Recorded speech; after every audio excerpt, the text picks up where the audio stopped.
Hello everyone. Welcome back to our channel. We're starting a brand new drama filled with suspense, mystery, and a very unique concept. The story begins with a girl named Shin, who is awakened one morning by the sound of a car. She glances out of her window, which is covered with pieces of cardboard, and notices a schoolgirl named Shin walking past her house. Along with her, Shin also sees a mysterious red line floating above her. Shin's uncle offers her a ride, but she refuses, and they both go their separate ways.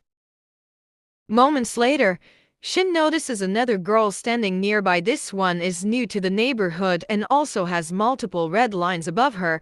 The girl waves at Shin, but Shin quickly shuts the window. Alone in her apartment, Shin eats, watches TV, and begins narrating her story, revealing that she has been seeing these strange red lines since childhood. As she grew older, she began to understand their ominous meaning. She had once seen these lines on her father's head as well. Her mother had also noticed something, a drawing that hinted at her father having an affair with her aunt. Overcome with rage, Shin's mother stabbed her father, and young Shin witnessed it all. From that moment, Shin associated these red lines with death. Haunted by what she sees, Shin tries to escape this curse by ending her life. She attempts to jump off a building, slit her wrist, and even hang herself, but each time, she miraculously survives. It's as if something, or someone, refuses to let her die. Eventually, Shin is left all alone and decides it's time to unravel the truth behind these red lines. Who made them? What do they mean? Is there anyone else who can see them? While she's deep in thought, the doorbell rings. At the door is the same new girl, trying to introduce herself. Shin doesn't respond, so the girl leaves some fruits on her doorstep and leaves. Later, Shin opens the door and, seeing the fruit, eats them hungrily. Perhaps she hasn't tasted such fresh food in a long time.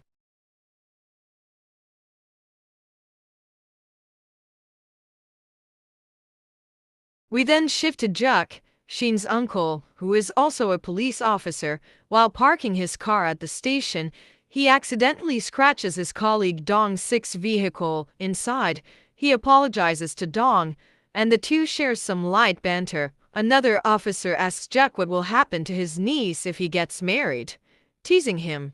It's clear Juk cares deeply for Shin, but struggles to connect with her.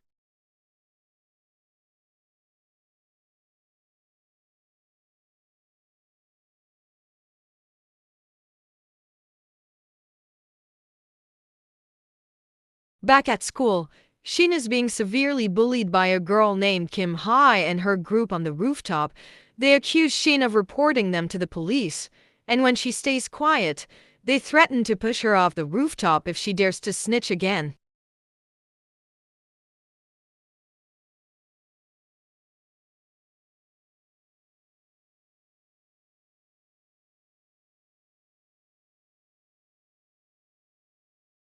Meanwhile, Jack is called to a crime scene where a young woman has been murdered. Dong-sik informs him that the victim had no enemies, and nothing appears to be stolen.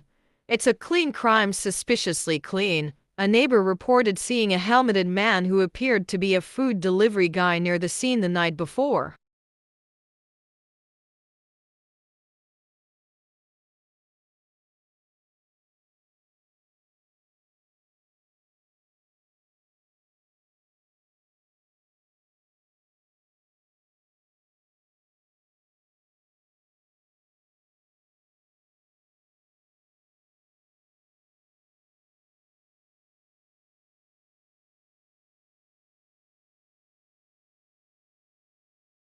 Later that night, Shin sees a news report about the murder, the third one in that area, and notices a man in the footage who looks like a delivery driver with a single red line above him.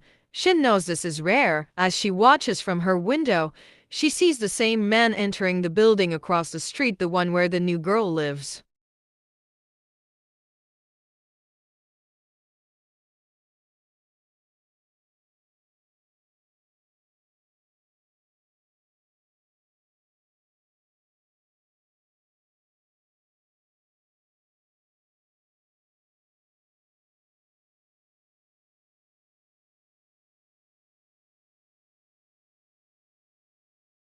Panicking, she charges her dead phone and tries to call the police. But then, to her confusion, she sees the man and the girl embracing their lovers. She hangs up the call, realizing it was a misunderstanding, but suddenly, another red line appears on the man, followed by many more lines appearing all around Shin. She becomes overwhelmed.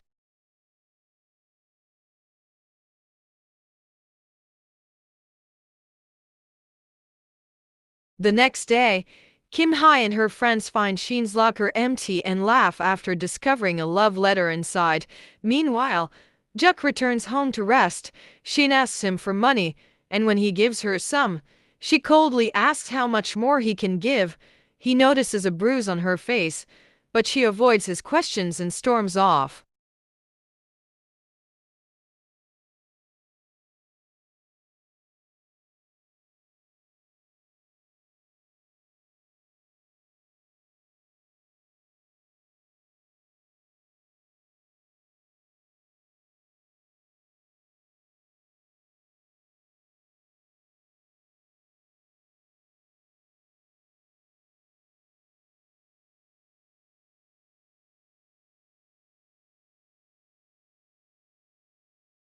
From his balcony, Jack notices the same window with cardboard Shin's apartment. Just then, he receives a report from the girl who saw the helmeted man.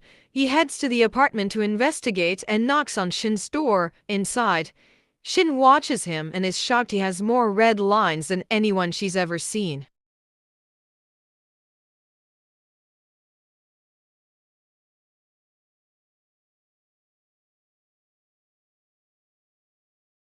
When she finally opens the door, Shin explains that she saw a man who resembled the murder suspect but later realized it was just a couple. Jack tries to ask more, but she abruptly shuts the door. Later, the same delivery man is seen nearby again. This time, he looks straight at Shin's window. The scene cuts.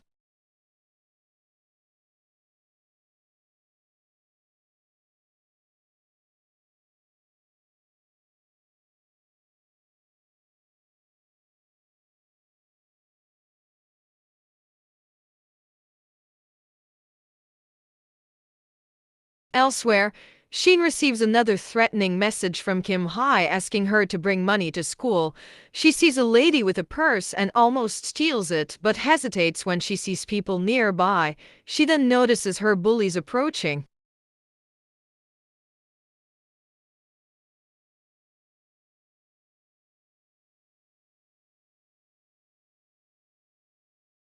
Meanwhile, Dong Sik gives Juk the address of Jong Min, the ex-boyfriend of the latest murder victim, and it turns out he lives nearby. Both murder victims were somehow linked to him. When Juk sees Jong Min's photo, he recognizes him as the same man he saw with the girl across the street. Juk then receives a call from the hospital. His father has gone missing. He rushes there and finds him on the rooftop, ready to jump. The staff manages to save him in time. At the same time, Dong Sik arrives at Jong Min's home and finds red paint smeared on the wall. Very eerie. Suddenly, Jong Min appears and knocks him unconscious.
Jong-min, now wearing a helmet again, mutters, "Only one left," and leaves from her window. Shin sees him. Her phone is dead again. She grabs a knife and finally decides to leave her apartment, but as she steps outside, she collapses in her unconscious state. She sees a vision of her bloodied mother.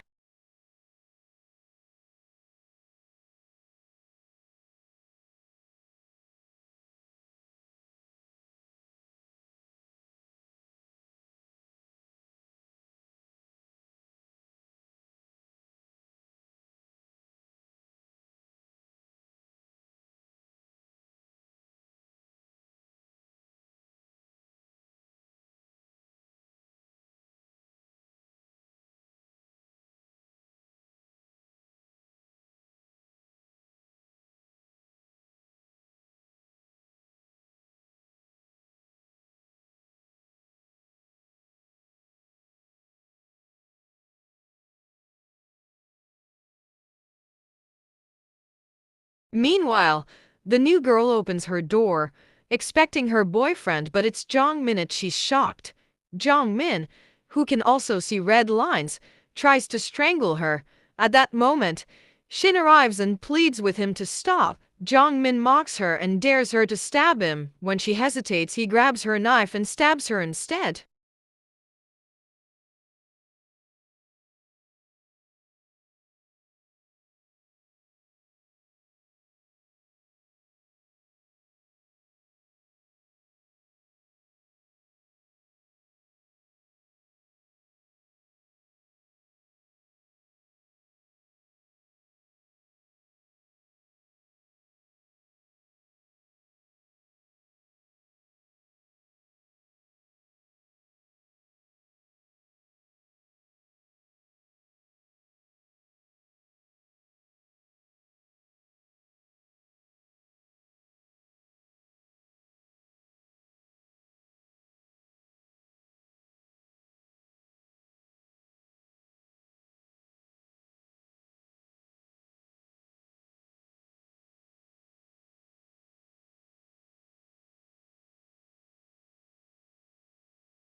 He turns back to kill the girl, but she pushes him. As he frantically searches for his glasses, Shin wakes up. At the same time, Juk sees the girl's broken glasses outside and rushes in. From the opposite apartment, he sees Jong-min attacking again.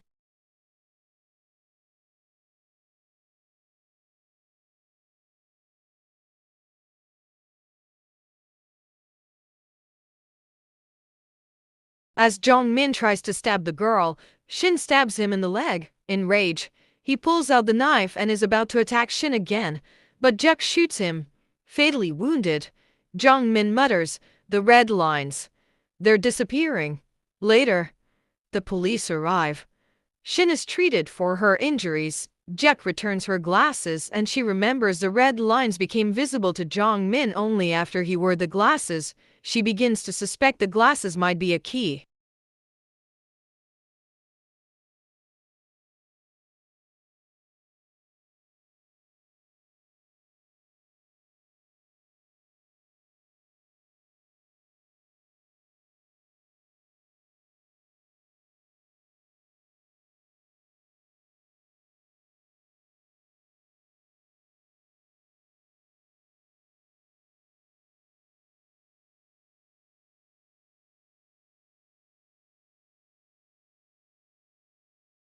Outside, Juk tries to learn more from Shin, but she has questions too. Shin also arrives and awkwardly comments on Shin wearing sunglasses at night. Juk asks if they know each other. Shin says they were classmates in middle school and mentions Shin's tragic past, when her mother killed her father and ran away.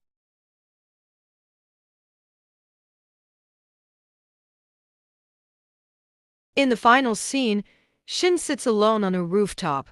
Recalling how the girl thanked her for saving her life, she realizes that her ability to see red lines can also save people. As she removes her glasses, she sees red lines everywhere. Just then, she receives a strange message from an unknown number. "I can see the world you're seeing. Come to Arc High School." Don't forget to like, share, and subscribe to the channel.